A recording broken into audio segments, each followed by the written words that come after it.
Hello everyone, today I will show you how to create hyperlink on an image using PDF element. Open your PDF file. Now I'll create hyperlink on this image. Simply click on this image and select. Now click right button and here you will find create link and select open a web page and type your link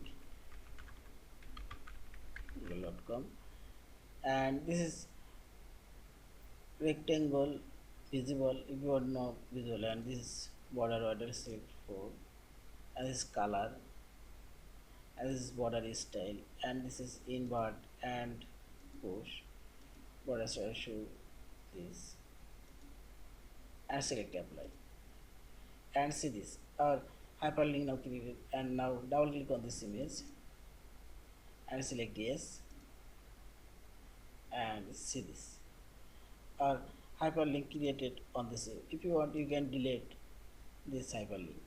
Yeah, and finally select this file option, save or save as a PDF file. Thank you for watching. Please subscribe, like, share and comment.